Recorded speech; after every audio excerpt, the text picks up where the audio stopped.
Olá e bem-vindos a mais uma análise detalhada aqui no nosso espaço. Hoje vamos mergulhar num tema que, olha, acho que toca muita gente. Aquele frio na barriga antes de ir ao dentista. É verdade, é uma sensação surpreendentemente comum. Muito comum, né? Uma das nossas fontes de hoje, um estudo de Pozzobon e colaboradores, chega a dizer que o próprio ambiente do consultório já pode gerar ansiedade. Sim, o contexto todo. E outra pesquisa de Castro e colegas traz números assim que dão o que pensar. Nos Estados Unidos, por exemplo, uns 75% das pessoas têm algum nível de ansiedade com o dentista. 75% é muita E gente, para cerca de 10%, o medo é tão grande que a pessoa simplesmente evita ir, deixa de ir. o que é um problema sério para a saúde oral, claro. Exatamente. Então, o nosso foco hoje vai ser duplo. Primeiro, vamos tentar entender melhor as raízes dessa ansiedade toda e, segundo, analisar uma ferramenta específica que ajuda a aliviar isso, a sedação consciente com óxido nitroso, o famoso gás do riso. Isso mesmo. Para essa conversa, a gente está se baseando em dois artigos acadêmicos. Um que olha mais para essa questão da ansiedade em si e outro focado no uso e na segurança do óxido nitroso. Duas ótimas fontes para destrinchar o assunto. O nosso objetivo aqui é entender por que essas visitas podem ser tão estressantes e como o óxido nitroso funciona como uma alternativa para deixar a experiência mais tranquila. Vamos ver para quem serve, como atua e quais são os limites, né? E é fundamental mesmo abordar isso, porque a ansiedade no dentista não é só um desconforto, um medinho. Como a pesquisa de Castro e colegas mostra bem, ela pode afetar como a gente percebe a dor Ah, interessante isso. e até o sucesso do tratamento em si. Mesmo a ansiedade mais leve pode ter impacto. Não dá para ignorar. Certo. Então vamos lá, vamos tentar desmontar isso. Por que tanto receio? O estudo de Pozzobon sugere que não é só medo da dor física, é mais complexo. É bem mais complexo. As causas são muitas, e as duas fontes ajudam a mapear isso. Tem, claro, os procedimentos em si que podem ser vistos como invasivos. A agulha, né, é o clássico. O medo da agulha, da anestesia, sem dúvida. O barulho, a vibração da broca, coisas que já se falava há tempos, como o Pozzobon cita a partir de Milgrom. Mas não é só isso. O que mais, então? Entram aí fatores psicológicos importantes. Aquela sensação de ter o espaço pessoal invadido, sabe? Um estranho mexendo na minha boca, Sim, uma vulnerabilidade. e a perda de controle durante o procedimento. A pessoa está ali, deitada, sem poder fazer muito. Isso pesa, E o comportamento do dentista? Isso influencia? influencia e muito a falta de comunicação clara ou não perceber os sinais de que o paciente está ansioso. Pozzobon e colegas comentam isso, que às vezes a formação técnica acaba passando por cima da parte mais humana, da comunicação. Faz sentido. E as experiências do passado? Devem contar bastante. Contam demais. Tratamentos que foram dolorosos ou de alguma forma traumáticos, especialmente na infância. Fica uma memória muito forte, tipo ter que tirar um dente logo na primeira consulta. Como um estudo citado por Pozzobon descreve, isso marca. Imagino. E aí vira uma bola de neve. Exatamente. Pode criar um ciclo vicioso que a literatura analisada por Pozzobon descreve bem. O medo faz a pessoa evitar ir ao dentista. Sim. Aí a saúde oral piora. Lógico. E quando ela finalmente vai, precisa de tratamentos mais complicados, mais invasivos, o que só reforça aquele medo inicial. É um ciclo difícil de quebrar. E tem uma ligação interessante, até fisiológica. Ansiedade aumenta a percepção da dor. Pacientes ansiosos tendem a sentir mais dor, ou pelo menos a relatar mais dor. E é lembrar da experiência como pior também, né? Isso. Tanto o LIT via Pozzobon quanto a revisão de Castro e colegas apontam para essa conexão entre ansiedade e a percepção da dor. E o impacto não fica só no consultório. Afeta a qualidade de vida, o sono, a autoestima, e um estudo de Carvalho, citado por Castro, fala disso. Exatamente. E é curioso que Pozzobon também lembra que isso é estressante para o dentista também, ter que lidar com um paciente muito ansioso. Com certeza, é desgastante para ambos os lados. Ok, mas então, se essa ansiedade é tão comum e tem tantas causas, o que pode ser feito? Aí entra a tal da sedação consciente, que a gente mencionou. O que ela é exatamente? É diferente de anestesia geral, né? É bem diferente. E essa distinção é fundamental. A sedação existe, digamos, em níveis, como Castro e colegas explicam baseados nas diretrizes da Sociedade Americana de Anestesiologia. Quais são esses níveis? Olha, num extremo tem a sedação mínima, ou ansiólise. A pessoa relaxa, mas está totalmente consciente. Responde normal, tudo funcionando bem. Tá. No outro extremo, a anestesia geral. Aí sim a pessoa perde totalmente a consciência, não responde a nada e geralmente precisa de ajuda para respirar. E no meio do caminho? No meio tem a sedação profunda, onde a pessoa só responde a um estímulo mais forte, tipo dor, e pode precisar de ajuda para manter a via aérea aberta. E tem o nível que nos interessa hoje, a sedação moderada, que é a famosa sedação consciente. Ah, é essa? E como ela funciona? Se você falar com ela ou der um toque leve. E o ponto-chave, ela continua respirando sozinha e o coração funciona normalmente, sem precisar de intervenção. Entendi. É justamente nesse nível de sedação consciente que o óxido nitroso por inalação é mais usado em consultório. Fascinante essa gradação. E o óxido nitroso em si, o N2O, como é que ele faz isso? Como ele induz esse estado? Qual é o truque do gás do riso? Bem, o N2O em si é um gás bem simples quimicamente falando.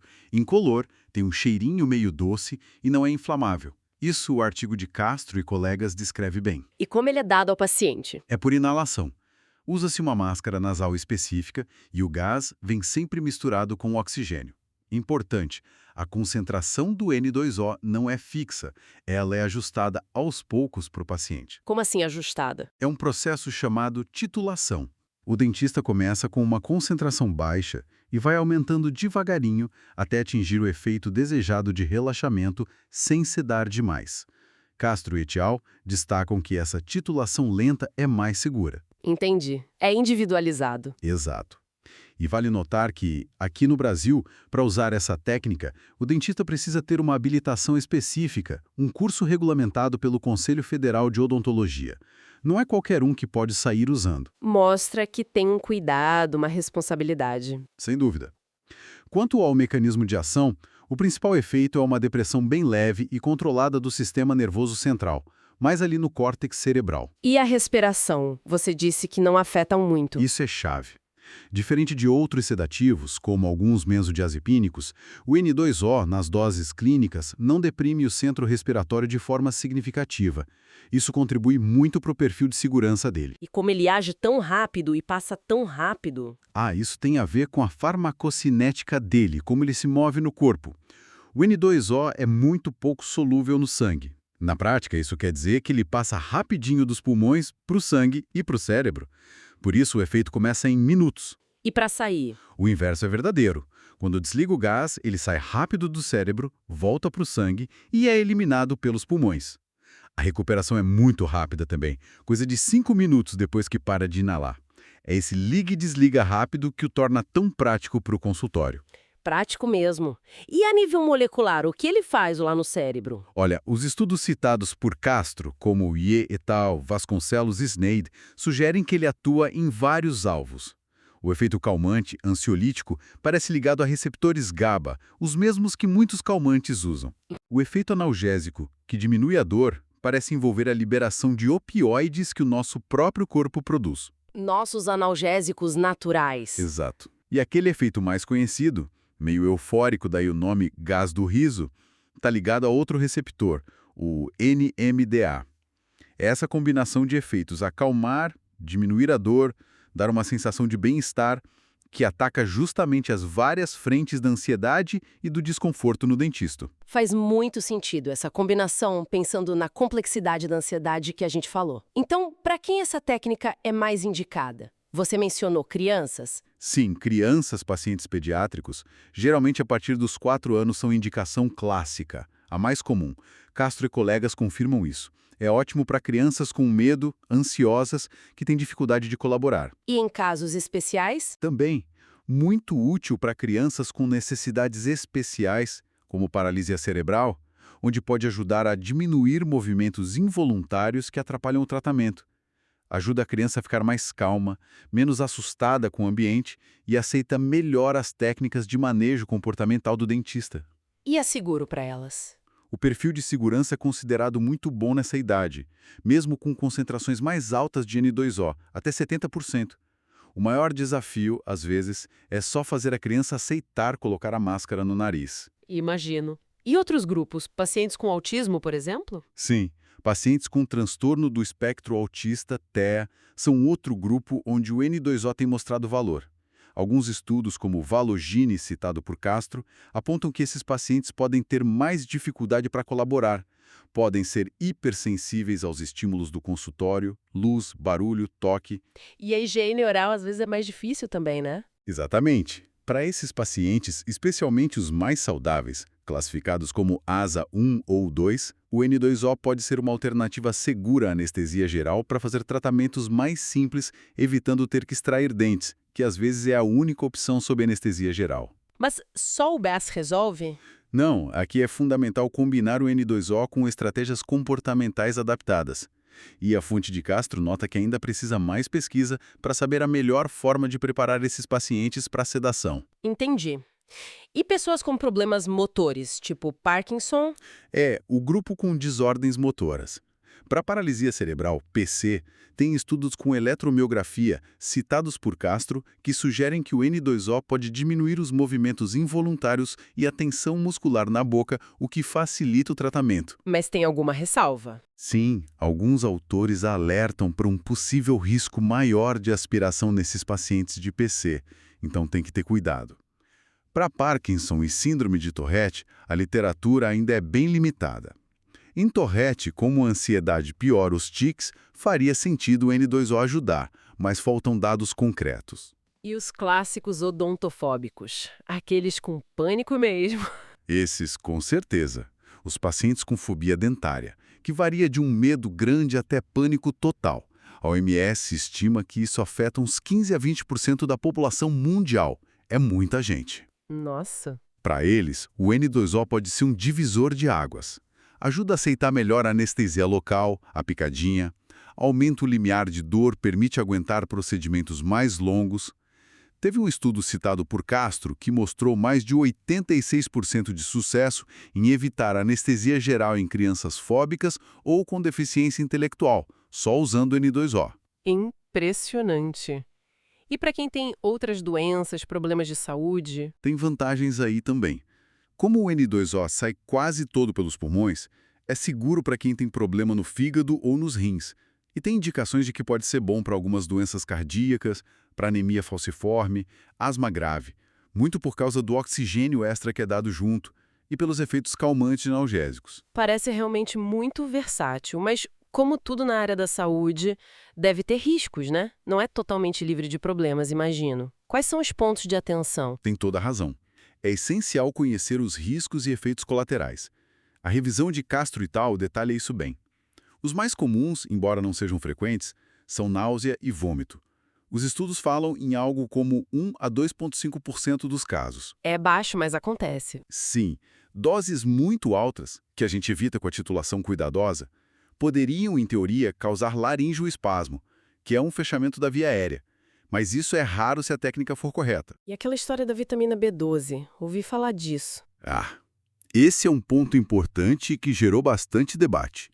A bioquímica é meio chatinha, mas basicamente o N2O mexe com uma enzima-chave, a metionina sintase, que precisa da B12 para funcionar. E o que acontece? Ao inativar essa enzima, o N2O impede que uma substância chamada homocisteína seja transformada em outra, a metionina. Resultado?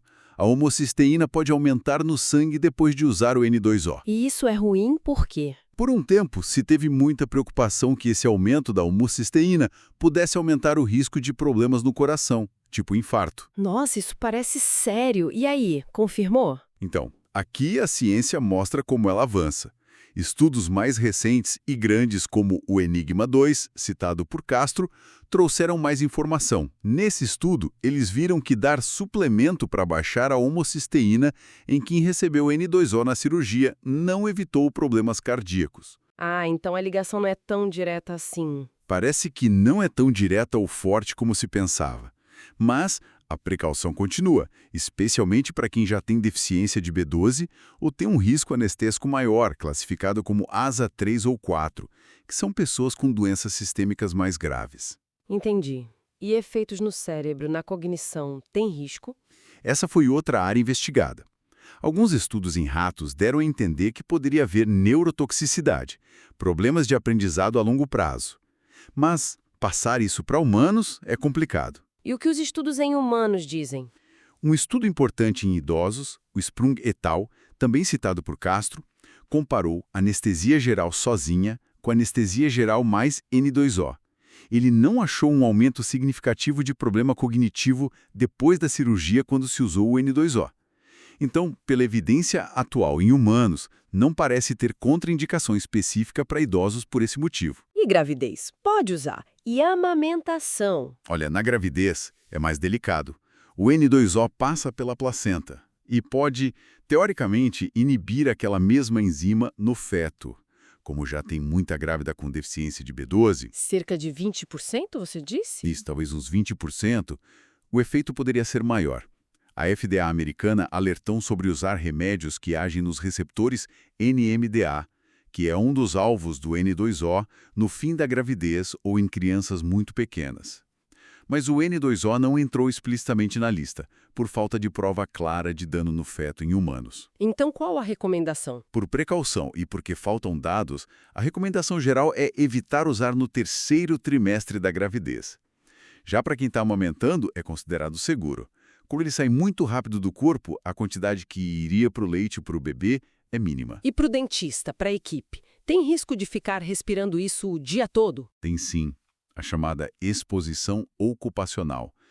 Se a ventilação da sala não for boa, a exposição crônica ao gás, mesmo em níveis baixos, já foi associada, em teoria, e em alguns relatos muitas vezes ligados a abuso, a problemas neurológicos ou reprodutivos. Então a ventilação é crucial. Absolutamente.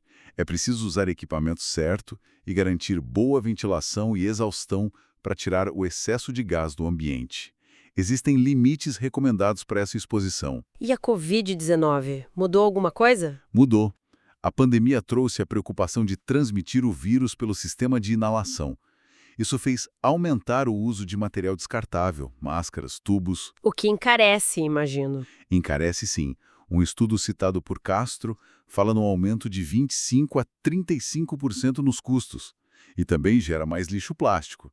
Virou um dilema entre segurança contra infecção e sustentabilidade. Uau, quanta coisa para pensar. Desde da B12 até o lixo plástico. Fica claro que o N2O é útil, mas exige muito conhecimento e cuidado. Mas voltando um pouco, a outra fonte de Possobon falou muito da importância da relação dentista-paciente, da comunicação, do toque humano.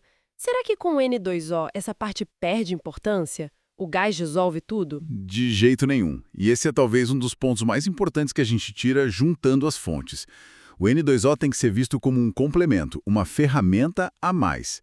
Ele não substitui a boa prática clínica, o cuidado centrado no paciente. Então a conversa, a confiança continuam sendo chave. Totalmente. Construir confiança, comunicar bem, validar o medo do paciente, coisas que autores como Weinstein, citados por Possobon, destacam continuam sendo fundamentais.